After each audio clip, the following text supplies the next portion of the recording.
Welcome, everyone, to episode 85 of the weekly Yes and podcast. I'm your host, Travis Thomas, the creator of the Weekly Yap, as well as Live Yes And, where you can reach me, liveyesand.com, or follow me on social media at Live Yes And. This is episode 85. I'm coming to you, I would say live, but this is recorded in the Toyota Prius sound room, which is just my Prius. And I'm not even coming to you today with my fancy schmancy blue microphone. I'm coming to you using voice memos on my phone. And so hopefully the quality is still coming through, but I don't have my microphone. I'm getting ready to go into a presentation, a staff presentation for Felix Williams Elementary here in Stuart, Florida. This is the fourth time that they've brought me in. So they're either really slow in realizing that my message has nothing to offer, or they're far ahead of the curve in realizing you need a little more yes and in your organization. I'm going to go with the latter because the former would be really self-deprecating, and I don't really believe that anyway. So thank you, Felix Williams. Tomorrow I'm jumping on an airplane to Flint to do a 3-4 hour workshop with the Crim Foundation, which I'm so pumped, the Crim Fitness Foundation, and all the great work they're doing in my hometown of Flint, Michigan. And excited about that, and also just overall excited. Had a great, you guys know I love sports. It was a great sports weekend, except for the Lions. The Lions ruined it on Sunday. But besides that, it was a great sports weekend, which started with Shepard and I driving to Orlando for the U.S. men's national soccer game, World Cup qualifier against Panama. We saw Mr. Boy Wonder himself, Christian Pulisic, get a goal and an assist and completely set the tone and dominate that game. We got to see Michigan State, Sparty, knock off Michigan again in the big house. Sorry, Michigan fans, but D'Antonio is 8-2 against Michigan, and which was a little shocking to see. Got to see Georgia football, Kirby and the Dogs, go Dogs, move up to number 4 in the rankings, which puts them in the college football playoff right now. Obviously got a lot of work to do. So it was a good weekend of sports. And so episode 85, I lied. I said this would be an interview. I've got like 4 or 5 interviews lined up. They just haven't happened yet. So this is the weekly yap, not the every so weekly yap. So here we go. And plus, I went for a run and it got me thinking. And today is called What Would You Say? I tend to do my best thinking on my run. I don't listen to anything so that I can be present, so that I can be aware of my thoughts. I can be clear on my thoughts. And my best clarity tends to come when I run, because I'm great at distracting myself. But I was running and I was thinking, and this idea came to me of what would you say? And really, because at the end of my run, there's usually this euphoric feeling of love. And I was thinking about my kids, and I was thinking about my neighbors, and I do this thing where I just fully mentally wrap them, engulf them in love. Their protection, their safety, their happiness, and I just surround mentally them with love. And I was doing this for my friends, I was doing this for my neighbors, I was doing it for my family, and my thought immediately went to this situation in Las Vegas. And I got thinking, especially with a situation like this, no true motive has exposed itself yet. I'm sure mental illness is going to pop up on this. There's going to be a self-medication, there's going to be something that popped up, but regardless, and I talked about that in the last episode.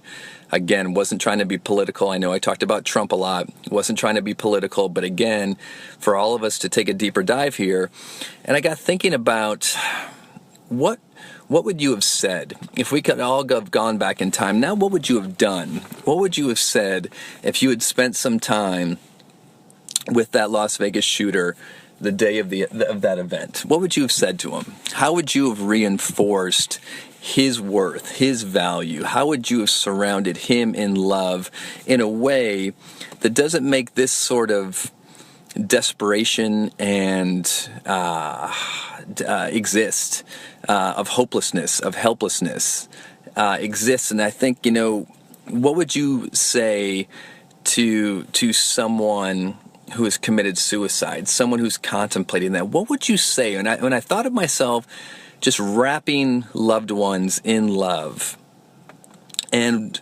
just wanting them to feel feel valued, to feel seen, to feel heard, to feel truly loved for who they are, not what they are, for who they are, not why they are, for who they are, for their existence. And for them, for each of us to feel that sense of love, not only for ourselves, actually, first of all, for ourselves. If we felt that for ourselves, we would never intentionally do anything harming. And if we felt that for others, we would truly never do anything harming that would harm another, because we truly felt and valued our brother, or the other, like a brother. A little shout out to Euphrates.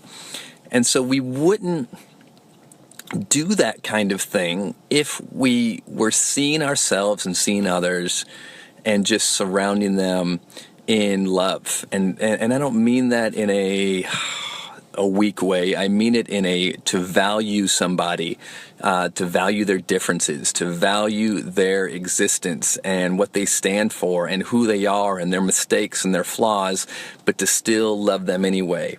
Like you do with a child. You love them through all of their flaws, and you still love them unconditionally.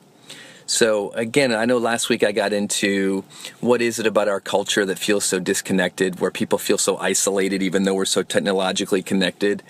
And I just feel like on a day-to-day basis, are we doing enough to let people know how valued we think that they are? And I think every day is that opportunity. You know, I share this in my presentations all the time about Alfred Nobel.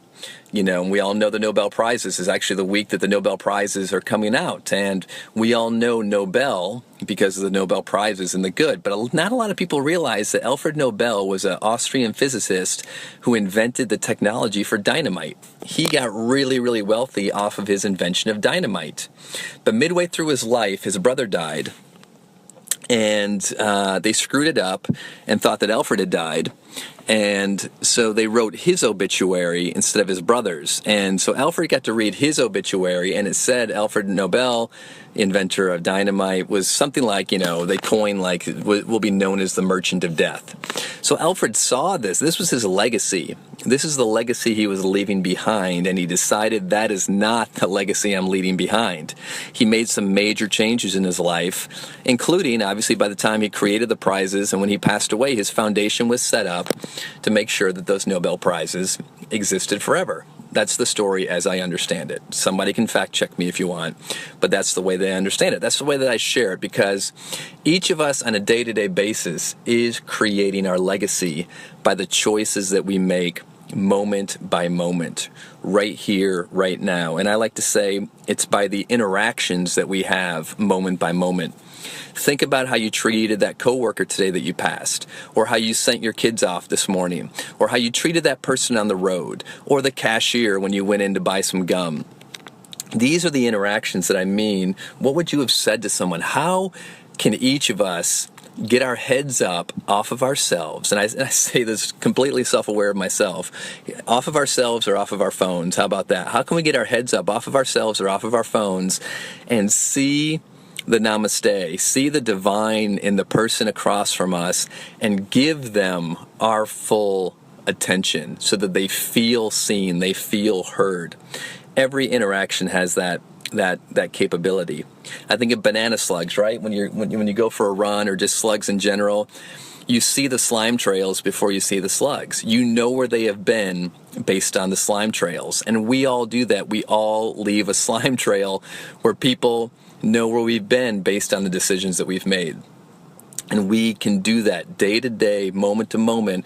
What is the trail? What is the legacy that we are leaving behind? But we have to be willing to get out of ourselves. I love this story, whether it's true or not. I think it's, maybe an urban legend. I'm sure it's based on some real story. But there was a gentleman, I want to say he was at Duke University, gave his valedictorian speech. And during his speech, he said, he's not going to know this, but my best friend is here, and I want to thank him. And just to let you know, when I was in high school, that I was bullied, constantly bullied over and over again. And on this particular day, I decided I was going to take my own life. So I was taking all of my books home from my locker, a big stack of books. And on the way home, I got bullied. Someone knocked me down, knocked off all my books. And as I was sitting there on the sidewalk, picking up my books, someone crossed the street, came over, helped me pick up my books, was nice to me, helped me walk him home, and we were friends from that day on. And that was his best friend who was sitting also at graduation. And he says, you saved my life that day because I was going to end my life that day. And this obviously his friend had no idea that that's what had happened. So when I think about every interaction, we just can't discount the impact that we can have on someone by just being nice, by a compliment, by asking them how they're doing, by asking them anything, by just seeing them instead of just seeing our own problems and our own needs in everyone else and spewing our own frustrations onto everybody else.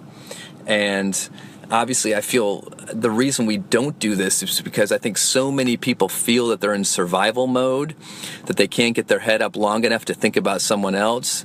But the catch-22 is that as soon as we get our heads up and start thinking of others, of what we would say in improv, right, to make your partner look brilliant, as soon as we shift our mindset from what can I get to what can I give, how can I make someone else's day today, we start to have all of our needs met in the process.